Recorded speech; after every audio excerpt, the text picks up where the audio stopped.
السلام علیکم۔ آج کی ویڈیو بہت اہم ہے۔ ورنہ اور وگرنہ میں فرق کیا فرق ہے؟ ورنہ اور وگرنہ میں اکثر استعمال ہوتا ہے، تو پہلے بات کرتے ہیں ورنہ کی۔ ورنہ یہ شارٹ فارم ہے اور نہ یعنی نہیں تو۔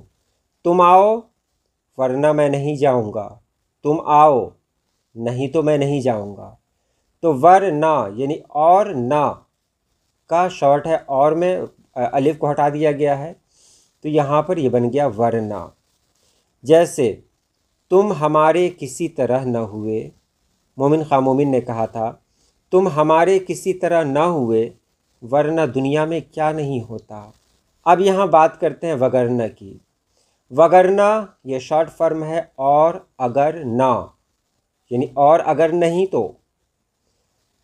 تم یہاں آؤ وگرنہ میں یہ کام نہیں کروں گا، تو ایسے کہا جا سکتا ہے۔ اور آپ دیکھ رہے ہیں کہ ورنہ اور وگرنہ تھوڑا سا فرق ہے معنی میں، اتنا چھوٹا سا فرق ہے جس پر لوگوں کا دھیان کم ہی جاتا ہے۔ جیسے وگرنہ میں کہا گیا تھا، غالب نے کہا تھا ہوا ہے شاہ کا مصاحب پھرے ہے اتراتا، وگرنہ شہر میں غالب کی آبرو کیا ہے۔ وگرنہ اور اگر نہ مطلب غالب کی آبرو۔ اب دیکھیے وگرنہ کا استعمال کہاں پہ ہوا تھا کہ وگرنہ یعنی وہ شاہ کا مصاحب ہوا ہے، اسی لیے وہ اترا رہا ہے، وہ بادشاہ کے ساتھ اٹھنے بیٹھنے والا ہے، اسی لیے اترا رہا ہے۔ وگرنہ یعنی اگر وہ بادشاہ کے ساتھ اٹھنے بیٹھنے والا نہیں ہوتا تو پھر غالب کی کوئی آبرو نہ ہوتی۔ تو یہ وگرنہ کا مطلب آپ نے یہاں دیکھ لیا۔